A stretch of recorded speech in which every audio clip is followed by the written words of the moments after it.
भगवान शिव के समय ध्रुवीकरण। 7,000 वर्ष पूर्व भगवान शिव धरती पर आए थे। विश्व की बहुत बड़ी आबादी अनुकूल वातावरण के कारण भारतवर्ष के आसपास निवास करती थी। पक्षियाँ भी बसेरे के लिए इधर ही आते थे। मनुष्यों का समुदाय भी इन्हीं पक्षियों के पदचिन्हों पर चलकर भारत में आ गया था। उस समय आर्य नस्ल के लोग भारत आकर अनार्यों का शोषण कर रहे थे।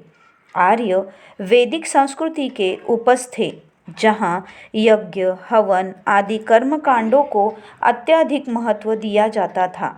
इन अनुष्ठानों को उन लोगों ने यूरोप से ग्रहण किया था, जहाँ से वे यहाँ आए थे।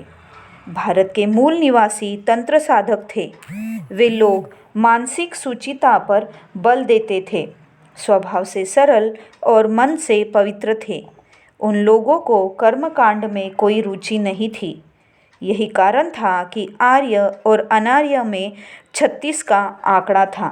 दोनों के बीच हमेशा संघर्ष होता रहता था। भारत विभिन्न नस्लों की प्रयोग भूमि बन गई। इनमें 4 नस्लें मुख्य थीं। गौरवर्ण आर्य, जो मध्य एशिया तथा यूरोप से आए थे। ये लोग युद्ध कला में निपुण थे। उत्तर भारत पर उनका अधिकार हो गया था। दूसरी नस्ल थी मंगोलियन। ये पीत वर्ण के थे। वे भारत के पूर्व भाग में निवास करते थे। तीसरी नस्ल थी आस्ट्रिक। ये भूरे रंग की चमड़ी वाली थे। ये लोग मध्य भारत में रह रहे थे। चौथी नस्ल थी निग्रो की। ये शाम वर्ण के थे। तारक ब्रह्म के रूप में प्रथम बार भगवान शिव का आविर्भाव हुआ था। संघर्षरत विभिन्न नस्लों के बीच उन्होंने समरसता स्थापित की। जाति संघर्ष से उत्पन्न भयानक विनाश से देश को बचाया। सदाशिव ने लोगों को योग, तंत्र, साधना, नृत्य, संगीत तथा आयुर्वेद की शिक्षा दी। सदाशिव का सबसे बड़ा दान था विभिन्न नस्ल के लोगों के बीच परस्पर सौहार्द एवं सामंजस्य की स्थापना कर वैवाहिक रूप में सबको जोड़ना। इन सब के अलावे वह समाज में ध्रुवीकरण लाए, जैसा कि तारक ब्रह्म के आविर्भाव के समय सदैव होता है। अंतर्जातीय विवाह को बढ़ावा देने के लिए शिव ने आर्य कन्या पार्वती, निग्रो कन्या काली, मंगोल कन्या गंगा से विवाह किया। शिव स्वयं आस्ट्रिक और आर्य नस्ल के मिश्रण थे। उन दिनों बहुपत्नी प्रथा आम बात थी, क्योंकि पुरुषों की तुलना में स्त्रियों की संख्या अधिक थी। शिव ने 3 अलग अलग नस्ल की कन्याओं से विवाह इस उद्देश्य से किया था ताकि विभिन्न नस्लों के बीच परस्पर सौहार्द एवं एकता स्थापित हो। शिव ने बिना किसी भेदभाव के सभी को साधना सिखाई। सार्वभौमिकता का संदेश जन जन तक पहुंचाने के लिए वह पूरे देश का भ्रमण किए। गौरी के पिता दक्ष आर्य सम्राट थे। वह नहीं चाहते थे कि उनकी कन्या का विवाह एक घुमक्कड़ के साथ हो। वह शिव के प्रगतिशील विचारों से डरते भी थे। दक्ष की दृष्टि में आर्य नस्ल सर्वश्रेष्ठ थी, परंतु गौरी की नज़र में शिव संपूर्ण विश्व के अधिष्ठाता और सबसे श्रेष्ठ थे। दक्ष ने शिव के विरुद्ध जनमत जुटाने के लिए राजाओं की एक सभा बुलाई। वह नहीं चाहते थे कि शिव का एकता अभियान सफल हो। आर्यावर्त ने सभी आर्य राजा उस सभा में सम्मिलित होने के लिए आए। दक्ष ने भी यज्ञ हिमालय की गोद में आयोजित किया था।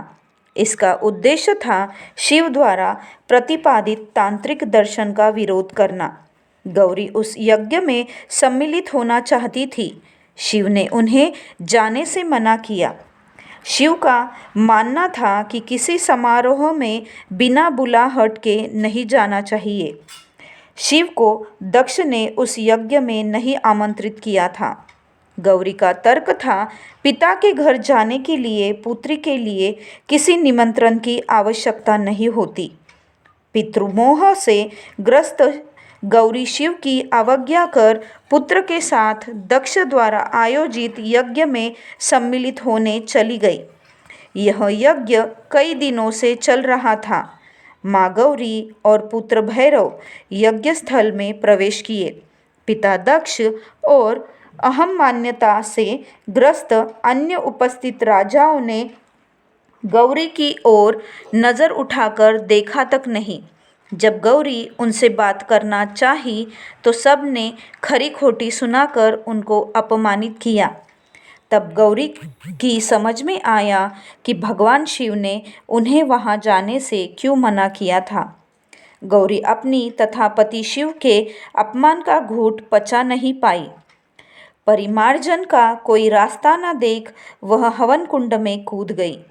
पुत्र भैरव ने देखा किस प्रकार माँ गौरी को अपमान की घूंट पीना पड़ा था और उस अपमान से आहत किस प्रकार वह अग्निकुंड में कूदकर अपने प्राण की आहुति दे दी थी।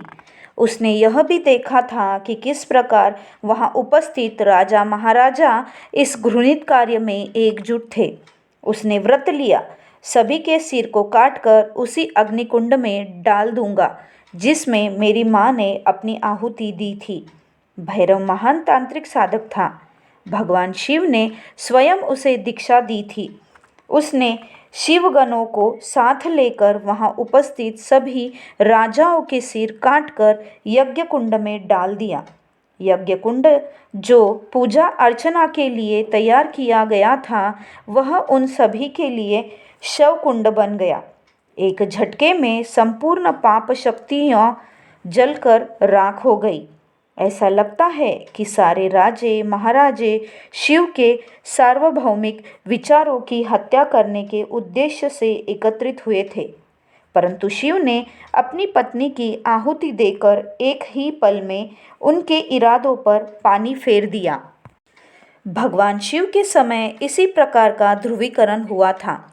विरोधी तत्वों को समाप्त कर शिव ने समाज के विभिन्न समुदाय के लोगों के बीच सामंजस्य स्थापित करने की प्रक्रिया प्रारंभ की ताकि समाज विकासोन्मुख हो सके। शिव के इन्हीं अवदानों की वजह से ही नदी घाटी तथा चीनी सभ्यताएं गौरव की चरम सीमा ऊंचाइयों को छू पाई थी। शिव ही मानव सभ्यता के आदि पिता है। सृष्टि के सभी प्राणियों को शिव अपनी संतान के रूप में देखते थे। अपने प्यार भरे आश्रय में पालन पोषण कर जीवन के अंत में उन्हें अपनी स्नेहमयी गोद में उठा लेते थे। बाबा।